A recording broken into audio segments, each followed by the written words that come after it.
Hey, hey, hey, hey, hey. Ringing the bell, ringing the bell. Welcome, everybody. How are you? Welcome to Hump Day Wednesday night, where we have a good old fashioned hootenanny time up in here because I trade in my bathrobe, the fuzzy, wuzzy, good one, good feeling robe from the morning, and I get rid of my Lucy McGillicuddy Ricardo coffee cup, and I trade it in for my berry white silk smoking jacket. I put on my hair hat inspired by Rod Stewart, and I also trade in my coffee for this. That's a lot of wine. It doesn't look like it, but it is. So anyway, this is how I am now. I don't know how I'm going to be by the end of the hour, but you, my friends, are going to be just fine. Grab yourself something to drink on. Put your feet up. Grab something to nibble on if you need to. Hit the share button. Invite some friends, maybe even start a watch party. It's all free. And I want you to bring people in because tonight is going to be a great night right here on Bathrobe Moments After Dark.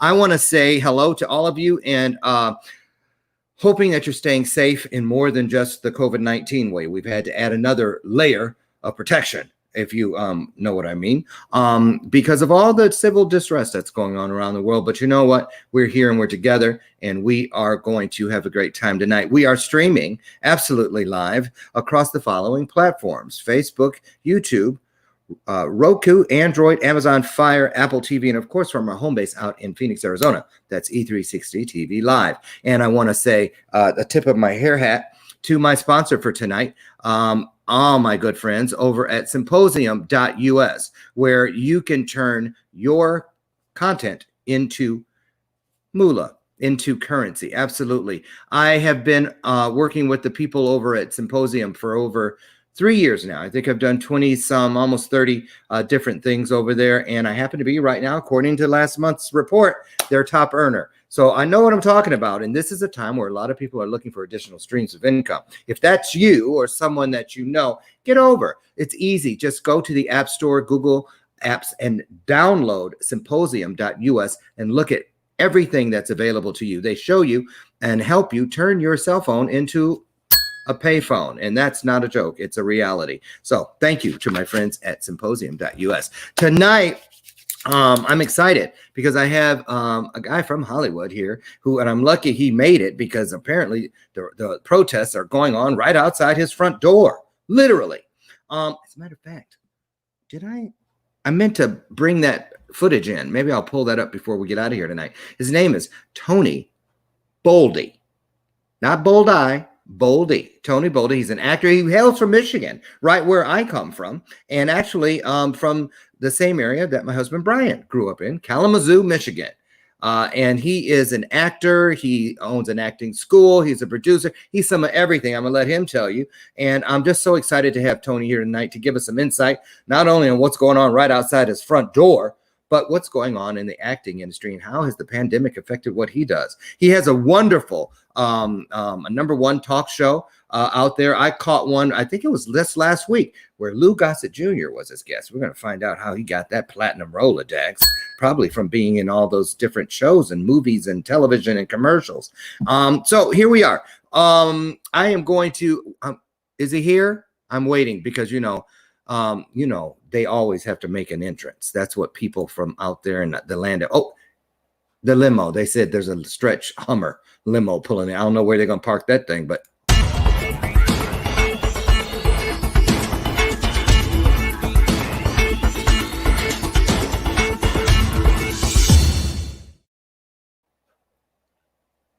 Okay, where are you? I hear you, but I don't see you, Tony. Is this some map?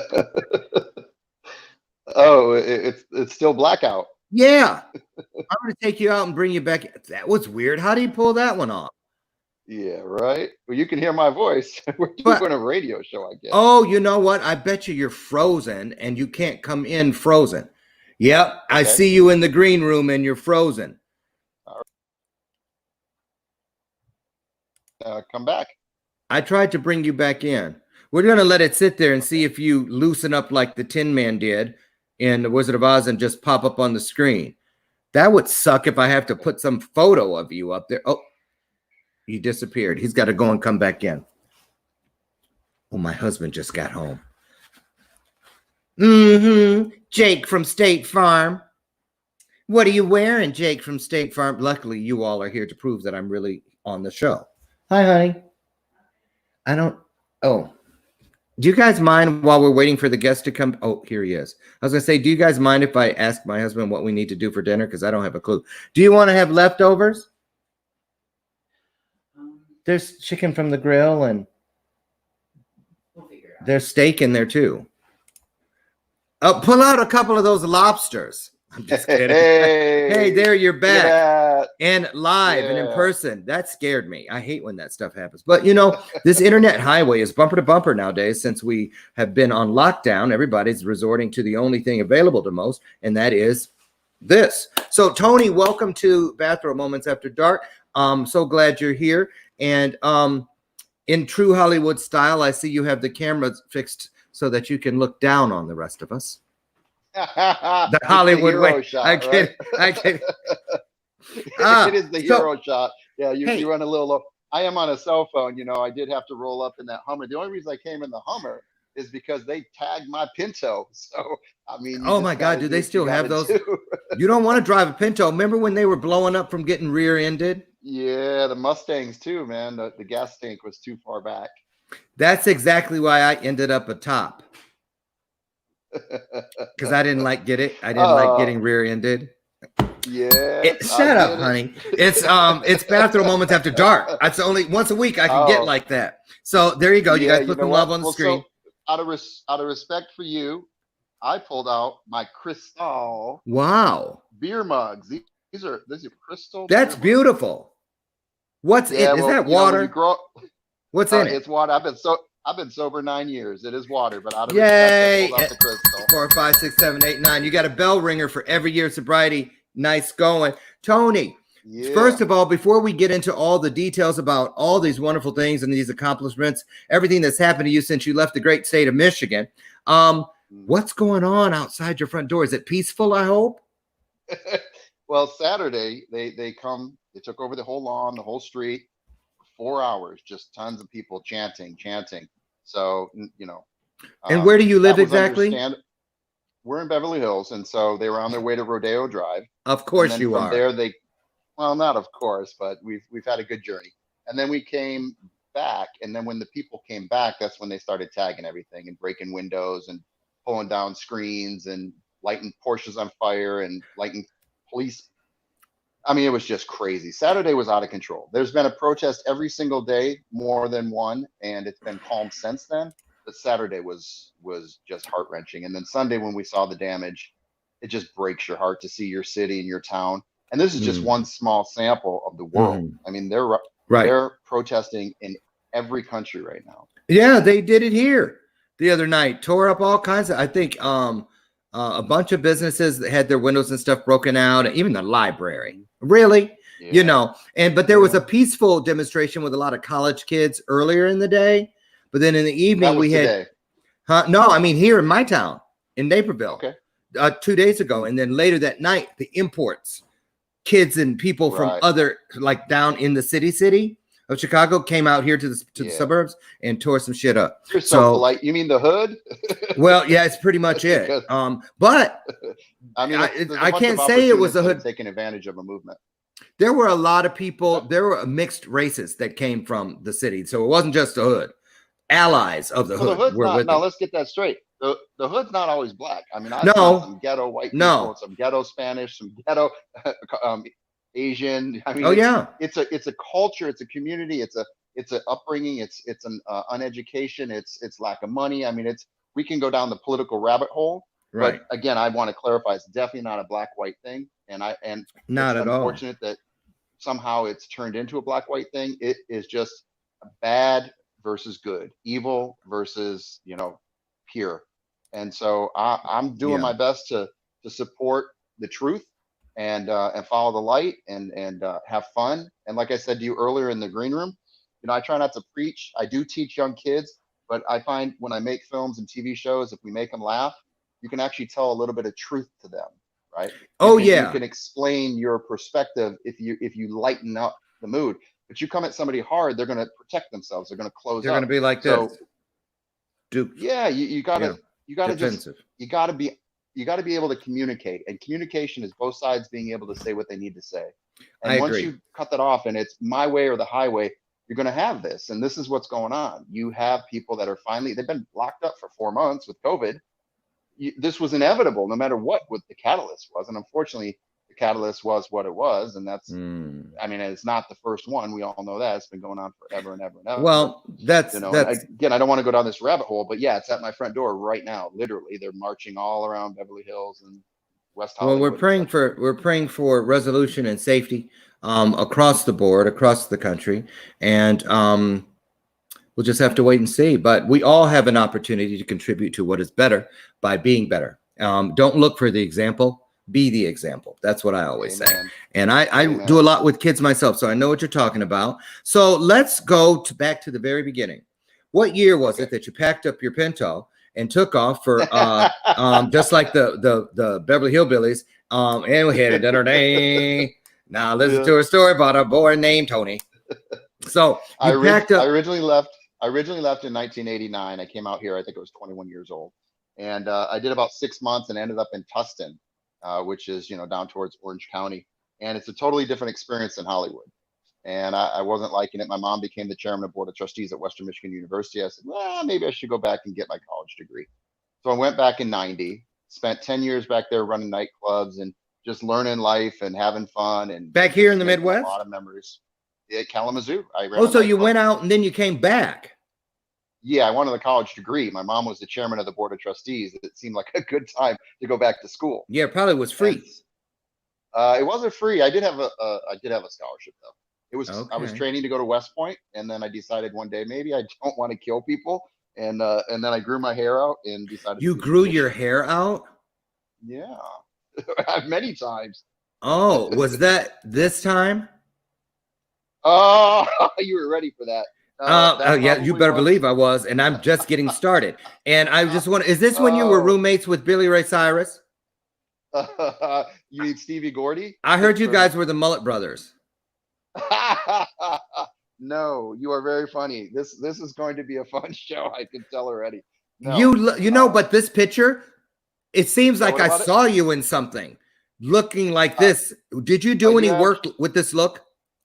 A lot. Yeah, I worked a lot under London Anthony was my stage name. London Anthony. Yes. Did I have to drop quarters in a little machine in order to see that movie? No, it was not my porn name. That's your street. Okay. Your first. Just checking. That's your first street, and what's the other? You put two things together. Oh, yeah, you put the street something. I saw that too. Right. That's a good one. That was on Facebook. Right. Yeah, that's a good one. Okay, so you grew your hair out, and then what? Was that like your lucky charm? It was an interesting experience. I spent 10 years in Kalamazoo running nightclubs and bought a couple myself and bought a Porsche and lived the life, but it was a small town life, right? Living big in a small town. So I got the itch. It's like, if I can do this in a small town, maybe I can do this in a big town. And I moved to Hollywood in 96. So was it hard to walk away from all that work you had put into Deja Vu? Deja Vu. No, you know that. It was called the Warehouse Nightclub. Okay. And the Warehouse Nightclub was next to Deja Vu. See? For those of you who are not from Michigan, Deja Vu is a strip joint in Kalamazoo, and they come from far and wide. To something funny that I know you've done your research, but maybe you didn't know this. So I had my talk show here in Hollywood, and the joke is that you go from the Deja Vu of your starting roots, and you end up full circle somehow back at Deja Vu.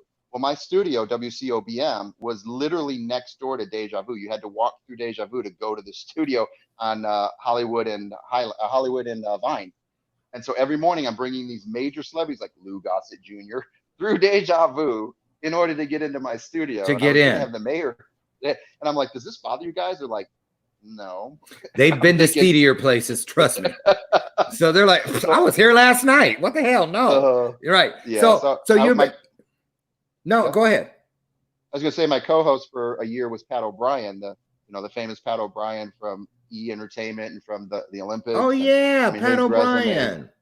And and I was honored to work with him. And he would walk through Deja Vu, and he's like, "It's funny, you started Deja Vu, you ended Deja Vu," and it's just one of those things that just trails you. But we had nothing to do with the venue; it just happened to have to walk through to And get it's to our just studio. interesting that you have deja vus on both sides of your experience, your hometown and where you live now.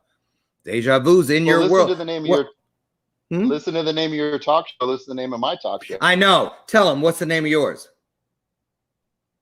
Mine's After Delight with Quickies. So Afternoon Delight with Quickies. Bathrobe.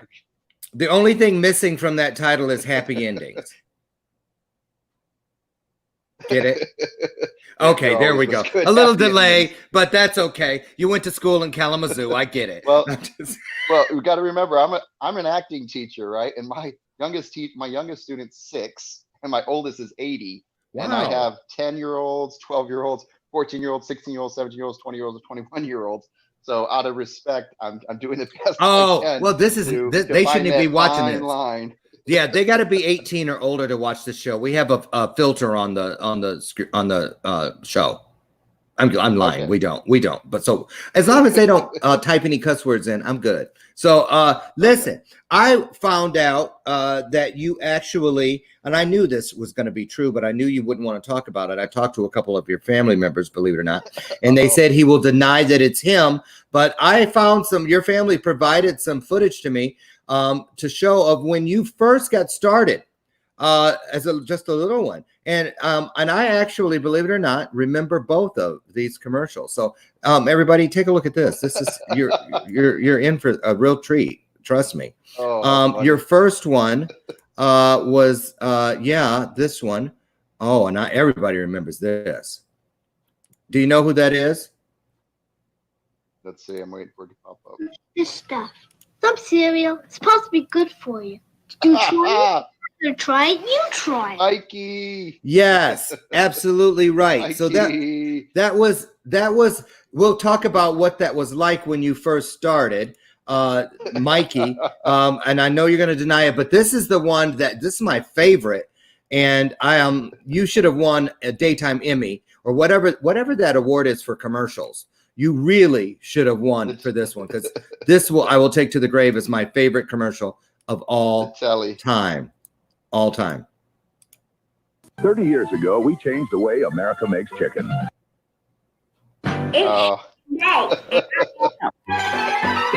The scariest girl in television history.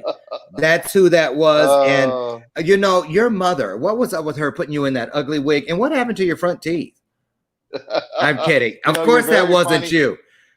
Not all white people look alike. See, isn't that girl scary though? Isn't she scary? Yeah. It's shaking bacon. I helped. I used to get mail for Linda Blair in my first apartment when I moved to Hollywood. Oh no. It was addressed to Linda Blair, so I must have lived in the apartment. Do you think it was her? The Linda Blair? Well, the reason I know why is because I was able to do a show. We were going to hire Linda Blair as one of our actresses, and she said she would never do another horror film because that movie creeped her out. And I said, well, I used to get mail at such and such an address. Was that your apartment? She's like, that's funny. Yeah, I used to live there. So yeah, I moved into Linda Blair's apartment. You're shortly after she did The Exorcist. So, all the zip code, the return address ending in 666 didn't tell you anything? No, but I got to tell you, during the COVID, when it first started and they weren't quite sure about anything, we got a box delivered from China to my girlfriend's daughter, and the zip code or the SKU code was 666. And it was from China. And we're like, this is not funny. And they're like, you're just being paranoid. You can't get COVID from a box. No. That's what I would have looked at her and said. Or this famous one, girl, right? Girl. Right. But I ain't going down like that. Listen, everybody, I wanted you to really get a sample of Tony's work. I got a little laughs in at his expense, but it was only because I knew I had this great piece of footage to show you. And Tony, I know you may be modest and not want people to see this, but this is a really great piece. It really is. I was riveted after watching it today, and it explains why you've been so successful. Seriously, I'm not kidding. This is real. This is real. And here we go. Who's that guy? Uh-oh. Wow. This is a R-rated show now, isn't it? I don't know. I just watched the first part. Why, does it get nasty? In about the middle, I just have a meltdown. Oh, well, An let's absolute see melt- it. You can fast. Why don't you fast forward No, to about? It's a long because one. you cry at the beginning. That's the best part. Yeah, they say, can you cry? Your answer should be which eye, left or right? I couldn't go to the movies with you. Just one time I need to see him. He's my son. You can't keep him from me. Where's my He doesn't popcorn? even know who I am. 3 fucking years and you have not let me see my son. I brought him a book. Look, it's a book I had when I was a kid. Monsters. This is what I read when I was a kid. My son should read this book.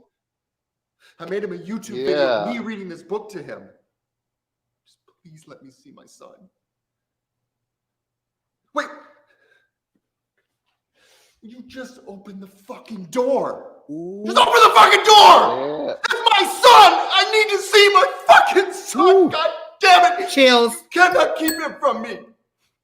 Give him the book. I beg you, please just give him the fucking book. Dang, give him the book. I don't fucking deserve this. He's half my son, he's half your son, and you can't take that fucking away. I don't care how You gonna play the whole fucking thing? try to take that away from me. I can't stop watching it. My son, as much as he's your son, and I should have the right to see him. Okay, I'll let you off the hook. Please. All right. Thank you. I love that. Yeah. It's hard. That You know was- what? I get it that though, was the Tony. moment. It's hard to watch your own stuff, and that's a monologue audition. Yeah. Explain to people what a monologue is and why they make you actors do that. Because I saw you did not, let me just say this. You did the Mariah Carey of monologues, because you were up high, you were down low, you were stern, you cried, you got angry. Is that what a monologue is really all about? Is it designed for them to see as many emotions as possible in about 5 minutes? What I try to do is you usually get 2 passes with auditioning. And so I try to give them what I got, and then they give you direction and you give them what they want. A lot of people go in trying to give them what they want, what they think they want. And I'm like, well, they're never going to ask you for what your best is. So I come in just killing it in the beginning, and then you can say, okay, he's got range. And now let's narrow it into what we want. Oh, we can take direction. So a monologue is one person speaking from a scene. So a scene is 2 or more people. And a monologue's just the one side of one of the actors where the other actor's listening. But it's always a scene. I mean, it's never just a monologue. Like, it's never, that's the thing with auditioning. If you think you're doing a monologue and you forget that there's other people that you're communicating with, then you're not really in the moment. You're not really experiencing that moment. And this moment was channeled by a divorce that had happened prior to that. And in real life with my dog. Yeah. Oh, I thought you meant in the scene. Dog. No, she took my dog through the divorce. Dirty bitch. Through that, you just channel the pain, because I don't have children, but my girlfriend has triplets and an older daughter with a baby. So, I'm kind of, you got kids, all right. Being grandpa, and you just step in and try to show some sort of male role model for the kids. So there's 1 boy and 3 girls, and then the baby grandboy. So how much plastic surgery have you had? None. And I don't believe in it. Someone told me you would say that. I don't believe in cutting. I don't believe in it. Go to the gym. Not even a little Botox, Tony? Put the fork down. Just don't cut. Why are you going to cut? Okay, what about a little injection here or there? Nothing like snatching a few years off. That's your choice. I earn these wrinkles. Every one of them. Good answer. I was just testing you. Okay, so let's tell people about the school. I think that is so, I love people that get there. That's how I believe you test, you're within purpose. Because when you've been living and making a living within your purpose in this world, you automatically have to give it away to other people. And that's what I saw you doing. I went in and extensively looked at your Instagram, which is just covered with students and all these wonderful kids. And I really encourage everyone that's on the screen right now, head over to Instagram so you can see for yourself. There's what you need to plug in to check it out. Tell us about the school. When did you start it? Why did you start it? And I heard through a little birdie that a lot of your kids have been successful. Oh, yeah, that's an understatement. And I'm blessed, and it's in them. And all I try to do is help them bring it out of them. So it's in you. It's always in you. But what we do is, I've studied under some of the greatest teachers. I mean, I'm That blessed, too. and I'm Talk gonna about name that drop too. a little bit. I'll name drop a little bit, but through a friend of mine, Robert Russell, I took to school, and he would bring in Anthony Hopkins and Josh Brolin, Robert Downey Jr. I mean, on and on and on. This weekly, he was bringing in these big celebs. And before that, I studied with Stephanie Fury at the Actors Studio, and so her parents are Peggy The Actors Fury, Studio William is Traylor, big. and iconic students that came out of there, that came through the Loft, and then through Van Mar Academy, and then I had the great fortune of teaching for Ivan Markota at the Van Mar Academy of Motion Picture and Television Acting. I did that for a long time, and then I started my own school, which is called the BSA, Boldy School of Acting. Now this is where the kids started to take off. We've got kids that star of Magicians, Boo Boo Stewart from Twilight, X-Men, and now Descendants. We've got Avery, who was with Steven Spielberg and Ready Player One. I mean, I can name drop. These kids are killing it. They're working A-level stuff. And I'm just honored. The goal of a teacher is to have the students surpass the teacher. And my kids are killing it. And we're just finding something magical about them. They're inspired. Every week we film something new, right? Every week we're trying to inspire them to learn how to direct and write and produce and wow. do their So own it's not little just shorts. acting. They're learning. They're doing it. Yeah. And in knowing directing and producing, they know what's asked for in an actor. Right. Yeah. Oh, wow. Interesting. And they're able to, yeah. So let me ask you, that school is actually in Hollywood, right? Well, right now, because of COVID, it's online through Zoom and through Skype. Clearly. But there is one in Hollywood. It's by the Peterson Museum. It's a theater, a little small 50-seat theater. But yeah, right now we're doing it online because. What is it about kids that made you say, like, what made you want to just teach? A lot of people, I mean, what was it? The things you learned, and you tell us about that real quick. You learn more by teaching than you do by doing or listening, in my opinion. So when I teach other people and I have them try it, it does or doesn't work. Through their direction, I go, oh, if I did that, this would have worked when I did this. And so I'm able to take from that. I get to experiment with the kids, but I bring a lot of knowledge to them, a lot of experience. I've done I don't know if you've seen my resume, but I have about 2,000 credits. Yeah, I did. 75 professionally. You see, I didn't bring it up. I wasn't spending half the hour talking about that. Anyone that knows me, I can self-promote. That's a Hollywood thing. I don't have the money to hire a publicist. So right. Be your publicist or hire a publicist. Oh, you sure can. You sent me so much shit. I was like, good Lord. What did he think we were doing? A tour of half the country? No, we're doing 1 hour. So no, I'm just kidding. Actually, I had to stop looking at it because I was getting depressed at my own success when I was like, okay, I thought I really had done something. I ain't done shit. So anyway, listen, we're going to take a quick break to pause for the cause, if you will, so that my sponsors stay aboard. And when we come back, I'm going to talk to Tony about how he ended up in an intimate picture with Paris Hilton. Stay put. Oh,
Thank you.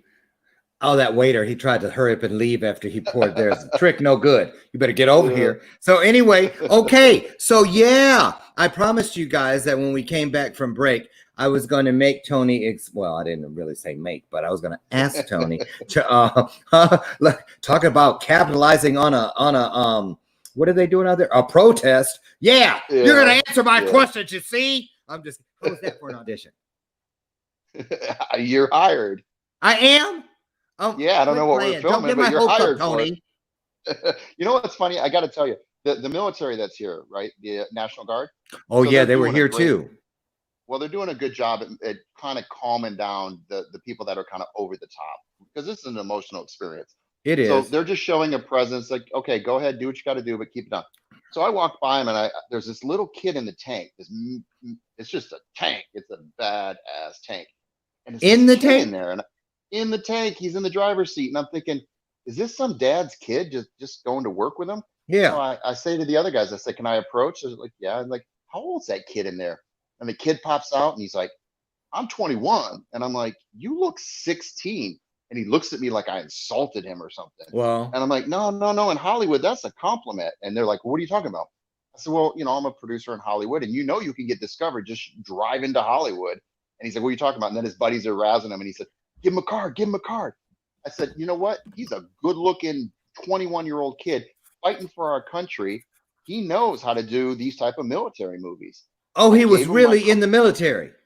He's in the National Guard in that tank protecting us. So I give him a card, a legit business card, as if once he's done protecting us, if he wants to come to Hollywood, he has. That's what I did wrong. The last 21-year-old guy I ran into in a tank, instead of a business card, I gave him my number on a napkin. Damn it! I knew it was something. Okay, I got it. Thank you. What you Note got to to do? Self. You got to do businesses on napkins, right? You got to create empires on napkins. But phone numbers need to be business cards. Right. So here's the infamous picture. Yeah. Now, what I had to, for the sake of the children, had to do was to Photoshop what you guys' hands were up to.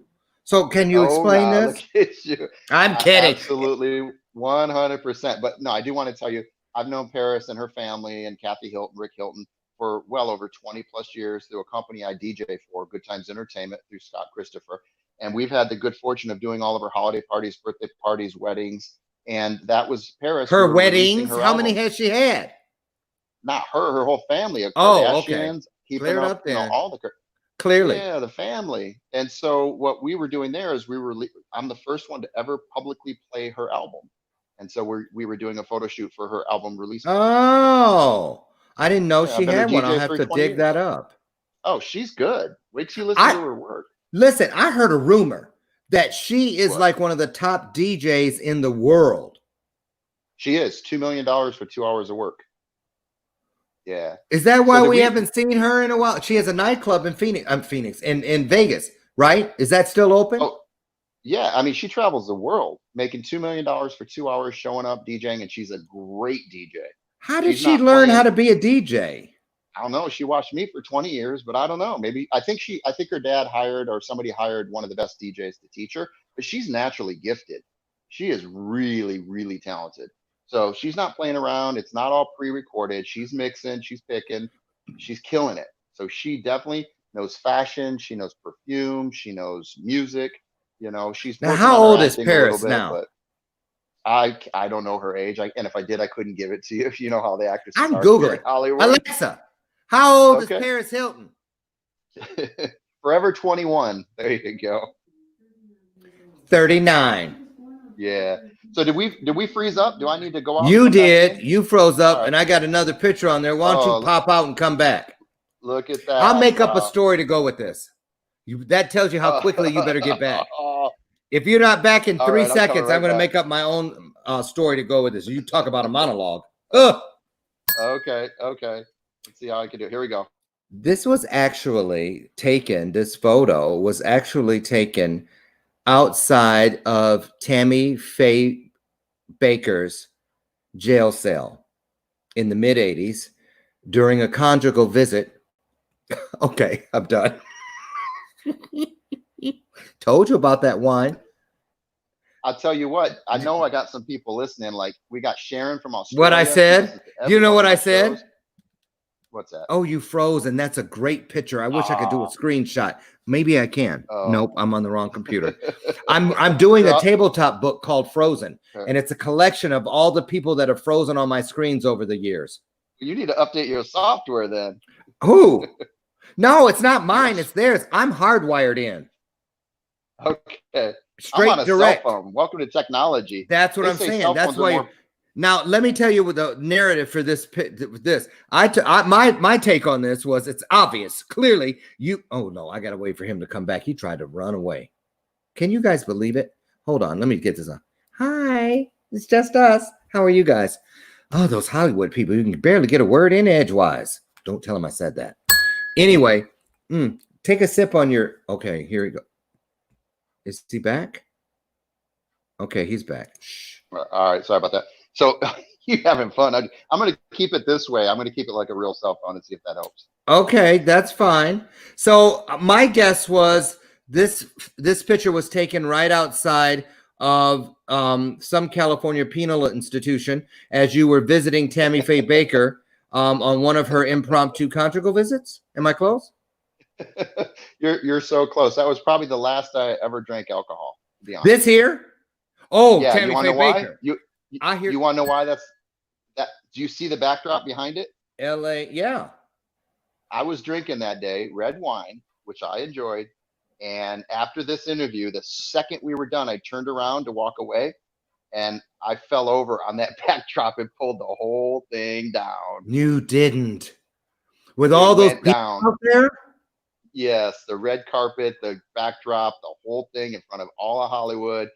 Yeah, I was like, how many pages did you make? I don't know. I mean, maybe none, maybe did some, you? But okay. Yeah, when you went on Melrose to eat the next weekend, probably the Hot Wings to Hot Wings on Melrose. Remember them? Remember that place, Hot Wings on Melrose? You ever been there? Yes. I have been there. I love Hot Wings. Thank you. I have the recipe, by the way, if you want it. But listen, how many people did you see doing this? Oh, when they saw me? You know what's funny? And in all seriousness, every time that there's a show, because shows rerun here, right? The producers try to make money as much as they can using your image. So a lot of my shows reran for years, 4 to 10 years, like on and on and on. But you get paid too, right? Not always. Not when you sell out in reality. I did reality television first. And it's a one-time, it's a ton of reality. And so what kind of reality? What did we see? Wait, let me get my pen. Go to imdb.com right now. Go to IMDb and look at the self part of IMDb. And how did you do it? Credits. Let me tell you something, dude. Brian, my husband, and I did a reality show in Mexico last August. I was so PTSD'd when we came back through customs. I had to go on a week-long medical sabbatical. Well, you need a vacation for vacations. People have no idea what is required to do reality TV. They're so damn sneaky and treacherous. Well, that's, I'm going to give a shout out to Cindy, my girlfriend. So she's a showrunner over at Viacom, which is a lot of reality, and we have a couple of shows in the air on Viacom. Oh, wait a minute. I was prepared for you. I had a couple of shows. No, wait a minute. Start over. Okay, I was prepared for you. Okay, and on 3. 1, 2, 3. Uh-oh. Hit it. Shameless plug. Okay. Yeah, don't back off now. Come on, Cletus. Cindy's a showrunner at Viacom, and so we do a lot of reality shows together for Viacom. But when I was doing shows where I was the actor, every time a show aired, I didn't know. I would know by people looking at you, and nobody in Hollywood wants to go up to people on TV. They feel like it's kind of taboo. Don't do it. And so they just give you the cold shoulder. And they're looking at you like this. But it's disrespectful. Come up and say hi. Come up and say something, because you creep me out when you don't. It's like, I don't know, because I'm from the town of Michigan that Sinbad's from, and I don't care because he never said anything. But there's so many people in that town that say that, like, when he comes to town and he's walking through the mall, they try to run up and do what you just described, and he shuts them down. Well, here we go on our Sinbad story. So I'm the manager at Mel's Drive-In during this time. Sinbad comes in as a customer, so I make my cash register girl go and take a break so I can be at the cash register and say, hey, Sinbad, I love your work. I'm from your hometown. he comes up. Guess what he says to me before I can say that to him? Ooh. He's like, "Oh, I was just watching you on TV," and I'm like, "Yeah, and I'm still working at Mel's, and you aren't." You know what I mean? Right. But he beat me to the punch because that's Hollywood. You know what I mean? This is one big green room is Hollywood. We all work, So- we make a little money, we don't get famous, and then we go do a real job. So talk about that. It is such an up-down thing out there from the moment you arrive, even when you're supposedly making it, and then when the world knows your name. Does it ever stop for an actor the fear of not being good enough or not being relevant? No, and I'm gonna name drop all day long for your show. Okay. So you got Robert Zemeckis, right? He's Forrest Gump, and I was in a movie Contact with him, and he did all sorts of wonderful movies. Contact. Right? He did Back to the Future. So Contact, wasn't that Jodie Foster? Yeah, it was my first movie. Yeah, I yeah, love her. Yeah, she's amazing. She's She amazing. is. So this is what Robert Zemeckis says. He says, Hold Tony, on, if you don't stop. put the same Stop. work, Wait.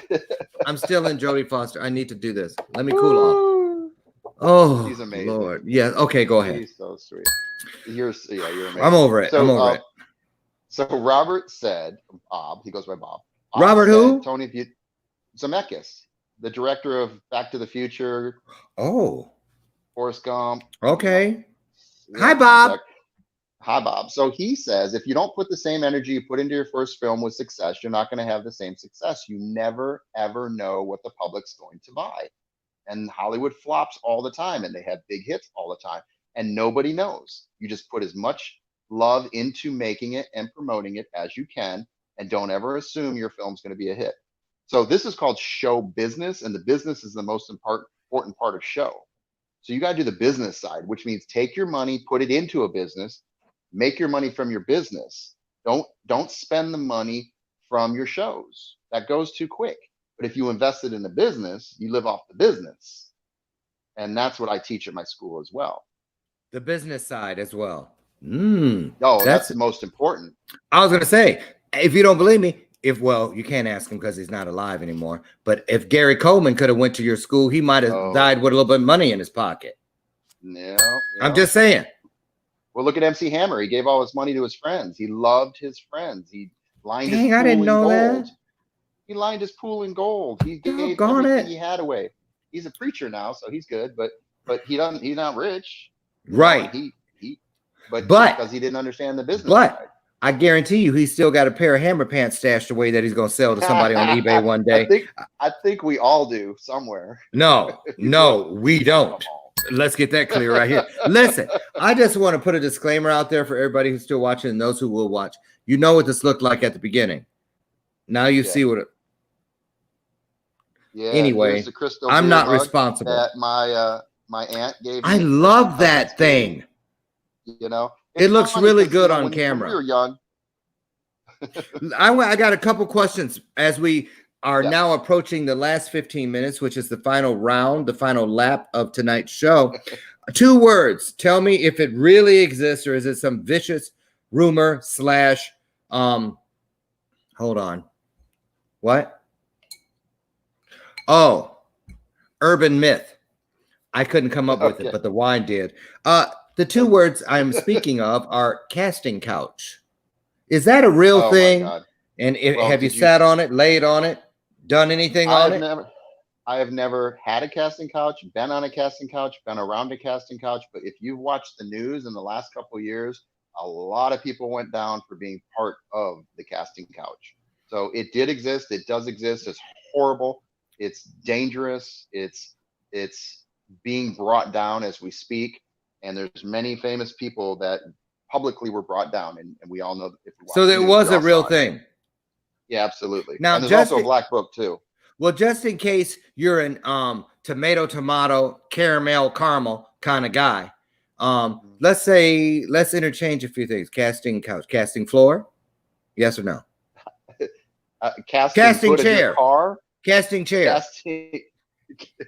There's okay. Here's the best one of all: casting stall. I know. I've been to La Dome. Hey, is that place still there? Is La Dome still there on Santa Monica? La Dome. Yeah, I think it. Well, after this destruction. Nothing's left. I don't know if you've seen on the news what they did. They destroyed this town. Nothing's left. Everything's boarded up. Cantor's is open. You know, the infamous Jewish deli, Cantor's, Yes. Fairfax. Yeah, That's they know. open. They know That's better about than they didn't mess with nothing over there. Oh, Chateau. What's his name is Chateau over Marmont. there? Yes. Chateau Marmont. Yep. They hit sunset yesterday. Yep. That's just Yep. crazy. Stuff that Dude, can't if be you- replaced. You should see the devastation Hollywood is in. The Fairfax district is demolished. Guess Why- what though? All these angels came in and as a community came in together and swept that place up. Are they still with around hearts. with the berets? No, the guardian angels. They Oh, weren't I'm the thinking guardian. Angels. They were out there when I lived out there.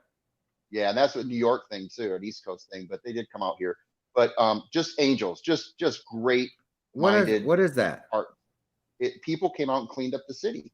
Oh, just in people. droves. Okay. Yeah, They yeah, just yeah. were putting wood up on the windows until the windows were replaced, sweeping up the glass at bus stations, checking on everybody to make sure they're okay, painting the walls, putting graffiti over graffiti. Instead of getting rid of the graffiti, they used heart graffiti to go over the graffiti. So like, okay, you're gonna paint our city. We're gonna make it beautiful then. And we're gonna say things. Listen, would you please, for the sake of just for me, producer. We see that name all the time. And now everybody knows when we hear the word director, that's the person going, no, do it again. Action. That's the director. Right. He's sitting in that chair. But the producer and the associate producers, and you're a producer. So what does a producer really do? Okay, there's multiple producers: line producer, associate producer, producer's assistant. There's assistant producer. There's field producer. Right, multiple producers. So each one does something a little different. But at the end of the day, they bring stuff to the set that wasn't there.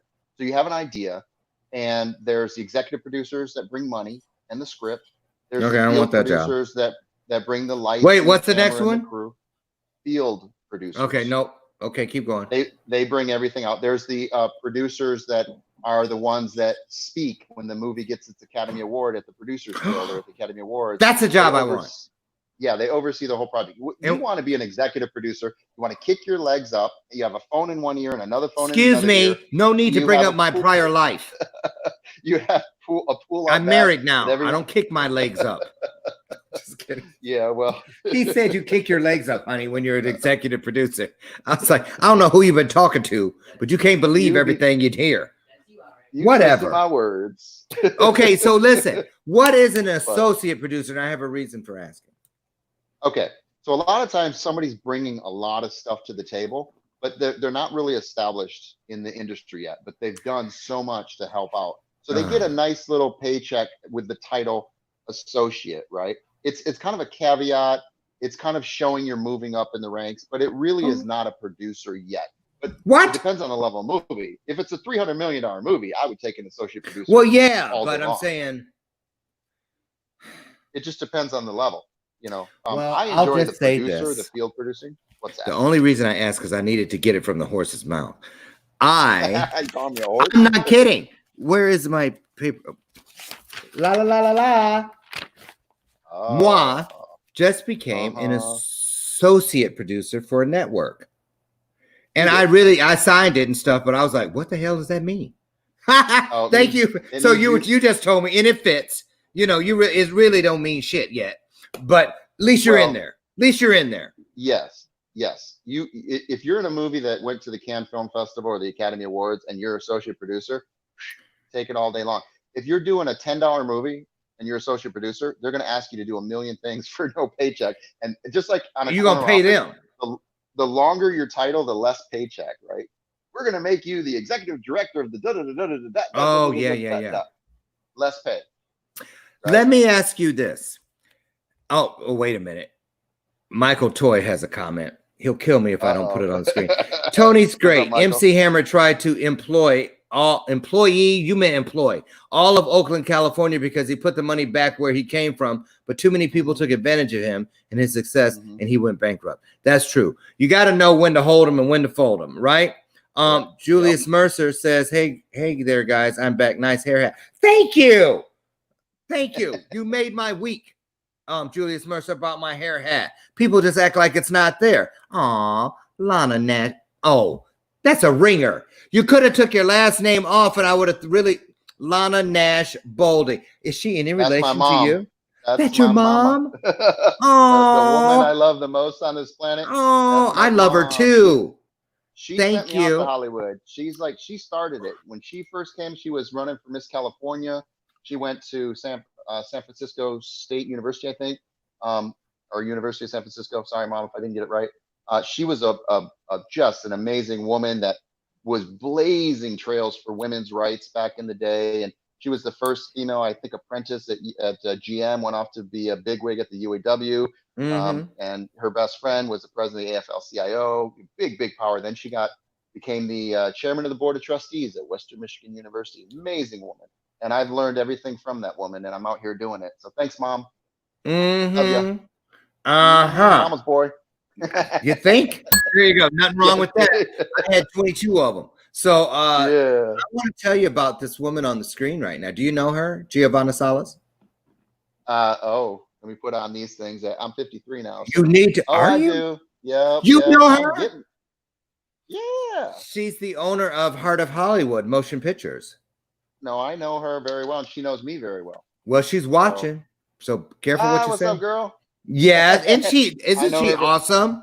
When I first met her, she was in this like Lamborghini or Ferrari or something, and just sitting in it. And I'm just sitting in it. And she let me sit in it too, and it was just like that was one of our first experiences. I met her at a one of those back stores, right? You know, where you sit in the chairs, get those back rubs, and we don't have those here. Oh, Brookstone. Remember Brookstone? Kind of like Sharper Image. So, I remember Sharper Image. Yeah, so she was in the store just walking around, and I'm getting one of those free back massages from the chair, and we just started talking. Next thing you know, I'm running into her all over Hollywood. She told me she was a bigwig. I didn't believe her, and then now I see her everywhere. So you have no idea. But you know what? What's even more impressive about Giovanna is that she is just sweet through and through. Yeah, sweet. So you know her. Huh? You know her. Yeah. Yeah, she's precious. Absolutely. She is. And keep your eyes open. Keep your eyes open. You haven't seen nothing yet. I got a little inside info. Yes. If you see her while you're out running around, out around town, you might want to go and, buy her a bagel or something. That's all I'm saying. She's always doing something. That girl works hard. I mean, you have no idea. She's so wonderful. I'm so glad you already know each other. That makes me feel really great. Yes, I met her through the same person that introduced us, Michael Toy. Yeah. Tell me your best story about Michael Toy, because I feel I should write a book about what people say about Michael Toy, because one of the best. So Michael Toy is the ultimate connector, right? Yes, he is. His heart. But Michael Toy, you got to do some due diligence. You got to find out who these people are. Some are great, and once in a while, there's a little one slips through. But you know what? You're right about that, because I had a couple. What's that say? I can remember what happened. Let alone last week. Big heart, and he means well. And I love you, Michael, and thank you for getting me on this show, by the way. And it's about Michael's day's coming. Michael's going to hit it big. And when I say big, I say really big. He really is.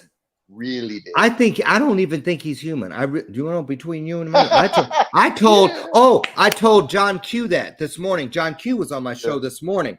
And John Q, he has that show out right now, that hit movie on Netflix. And again, he came to me through Michael Toy. So we always talk afterwards. And he's like a nephew now. I'm in.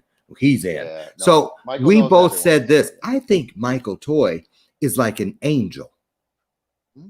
I agree. Everybody that I have met has said, my biggest movie role came because of Michael saying, hey, you should go over there and talk to that lady. I know her, blah, blah, blah. John Q said this morning that he wasn't even going to audition for the role that of the movie on Netflix that's a hit right now. He goes, but Michael kept saying, dude, it has your name all over it. You got to go and apply for this. You got to go and audition for this role. And I went and I got it. And he was right. Just something so special about this kid, Yeah. No, he has the biggest heart in the world, and he's going to connect people. And he's how did you meet him? Anything in return. I met him. What's your Michael Toy story? Well, I met him through Jaime Gomez, this one of the stars of Training Day, Nash Bridges, Clear and Present Danger. He was my roommate. And I think up in San Francisco, Clear and when Present Jaime was shooting Danger. Nash Bridges. Wait, Yeah, Jaime Gomez was in that it, is yeah. one of my favorite movies and one of my top 3 books ever. Wow. Well, yeah. So my first celebrity experience was being roommates with Jaime Gomez, and he broke me in as a producer. Said, "Here, this is how you become a producer." He said, "Watch Kid Stays in the Picture," Robert Evans, and it was all over. Once you watch that documentary on Kid Stays in the Picture, if you're meant to be a producer, you're going to go do it. What is it? So it's called Kid Stays in the Picture. Robert Evans, the head of Paramount. Kid Stays in the Picture. Right. He did Godfather, Love Story. I mean, tons and tons of movies. And why is that a good place for a producer or a wannabe producer to go? Because it talks about how Robert Evans got discovered and his journey and his path. And it's so inspiring. And we just lost our beloved Robert Evans, and God rest his soul. And he's an amazing inspiration. He created Paramount as we know it. I mean, he really was a turning point in Hollywood. An amazing man. So Jaime Gomez introduced me to that. I'm going to check that out. I'm going to check that out. Last question. Yes, sir. What's next for teacher Tony Boldy? So Boldy School of Acting is producing their own content. So we are casting not just for students, but for talent that we can tweak in my acting classes and then put them on the camera and submit their IMDb credits, their full, copy. We call it copy meal credit. So when we shoot them on the weekend. And sometimes because of the COVID, we're able to shoot in each other's house, right? And then we send it to our editor. And so one side's at one person's house, the other side's at the other person's house, and then another scene's at another person's house, and then we edit it together. Where is the best place? Where is the best place, Tony, for a parent, a grandmother, an auntie, a cousin, a neighbor that knows of an ultra talented kid to go? Where's the best place to send them to get in touch with you about doing this virtual schooling through your school? Well, one, they can call me direct on my cell phone. Oh, I'm willing to do that. It's what's that number? 323-481-1718. 1718? Yes. And now I won't pick it up, but you leave a message and then I will get back to you. So that's where everyone